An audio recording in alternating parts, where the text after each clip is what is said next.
This segment is sponsored by iChiro Clinics. Are you living with pain but thinking there's no way you need a chiropractor? Dr. Michael Kwast is here to talk about maintenance care and the different kinds of help available with chiropractic care. Good morning. Good morning. So a lot of folks probably weighing it out. What could he do for me? Do I need chiropractic care? Yeah, it's an interesting phenomenon. The one thing I see all the time is I'll meet people and they'll say, "Oh, I've been to a chiropractor." And my first question, and no one's ever got this question right, is I'll say, "Well, what type of care did you do?"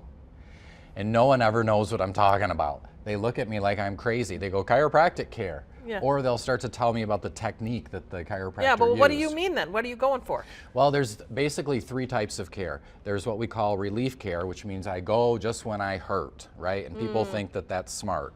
It's about as smart as doing that with the dentist.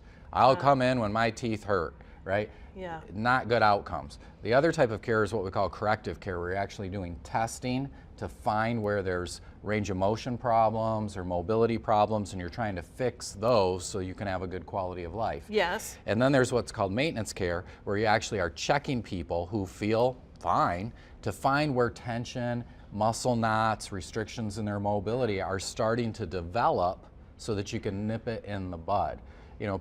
It's not like old people wake up one day and can't move. It's slow over time building up. Well, what if somebody had been watching and as soon as you had a little bit of mobility problem, rather than ignoring it or take pain pills, somebody fixed it? Yeah. Then as you age, you still have mobility, and that's where that maintenance care comes in. The problem is people that go to the chiropractor don't even know what they've picked.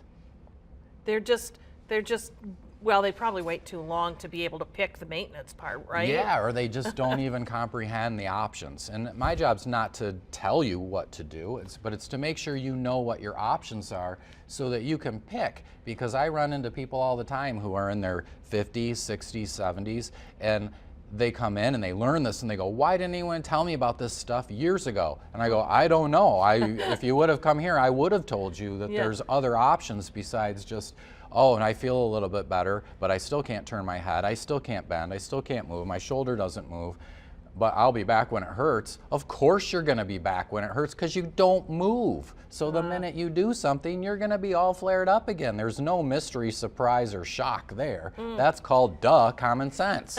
It's funny because we have that mentality about our cars, our furnaces, right? And we just don't do it with our bodies. Yeah, same thing with like your teeth. If your dentist called you and said, "Hey, how you doing? How's your teeth?" And you go, "Oh, they're fine. I'll be in when they hurt." I mean, what?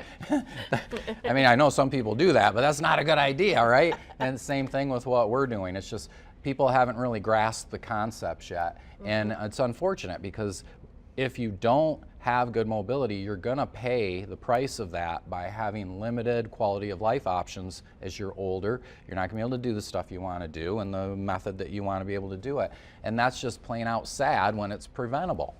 So how often, what does a maintenance routine look like? Like once a month? What do you tell people to do? It just depends on the person, so it varies. But anywhere between once a week to once a month, we have people that choose. There's a whole vast thing because it depends on what you do. If you're playing football, you're probably going to need more than somebody who's retired and sitting on a beach all day. So it just depends, and then it depends what you choose too as a patient, because different people have different ideas of what's important to them. And so our job's not to choose, and our job's not to tell people what to do, but it's to outline what you're going to do so that you can see where that's going to take you. Because you don't want to wake up one day in this place and go, "How the heck did I end up here?" And then we go, "Well, let's look at your choices that you've made over the last 20 years. And all your choices led you right to there, and you just never realized it." That's sad. But that's unfortunately what I see on a regular daily basis. Well, there are 4 iChiro clinics in the greater Grand Rapids area. You can learn more about them and the services they provide on their website. Go to WZZM13.com under the exchange. We'll link you right over. Dr. Kwast, thank you. Thank you.